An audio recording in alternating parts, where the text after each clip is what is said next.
mana shunday, lekin tegmay ham qolmasin. Mana shunday holatga sozlab olinadi. Bu bosib ketadi. Mola vazifasini bajaradi. Mana bu ariq oladigan pushta olib ketadi. O'zi 9 ta viloyatda pushta olib ekiladi. U masalan Buxoro, Xorazm, Qoraqalpoqqa pushta olinmaydi, ular tekisga ekiladi.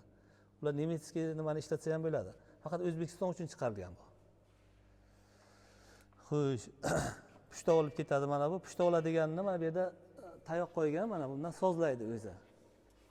Mana pushta olishni mana shundan shaybalarni bitta, ikkita bu yoqqa tashlayversangiz, kam tushadi yo kam ko'tariladi-da, pushtani formasini nima qilib beradi. Masalan, fermer aytadi, chuqurroq bo'lsin desa, shaybalarni bu yoqqa olib tashlaysizlar. Yo'q, nimaroq bo'lsin desa, bu yoqqa olib tashlaysizlar. Qisqasi mana shunaqa qilib sozlab olinadi bu. Pushtani qancha bo'lishini sozlab, avval shuni sozlab olgandan keyin, ana buni ekish chuqurliklari keyin qo'yiladi. U o'sha pushtani perimetr bo'yicha ekadi-da. Pushtani perimetr bo'yicha ekadi, shuning hisobiga hosildorlik yuqori bo'ladi. Oldingi texnologiyada qanday qilingan? Avval sepib ekilganda, keyin narezka bilan nima olingan. Unda nima bo'ladi? Bug'doyni yarmisi 10 sm pastga qolib ketadi, yuqoriga qoladi. Qushlar maza qilib yeydi.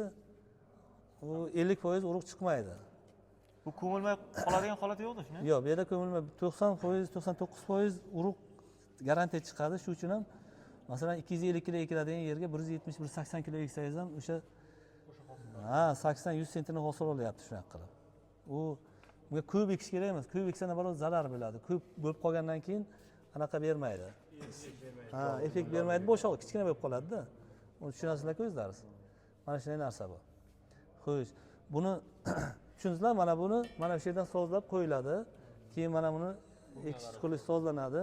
Buni ekish chuqurligi mana bu yerdan qo'yiladi. Mana bu yerda 36 kulish bilan mana bu kontrgayka bo'shatilib, mana bu soat strelkasi bo'yicha buralsa, bu chuqurroqqa kiradi diskka.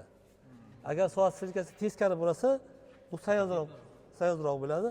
Ekish chuqurligini bilasizlar, masalan 3, 4, 5 qo'yish mumkin.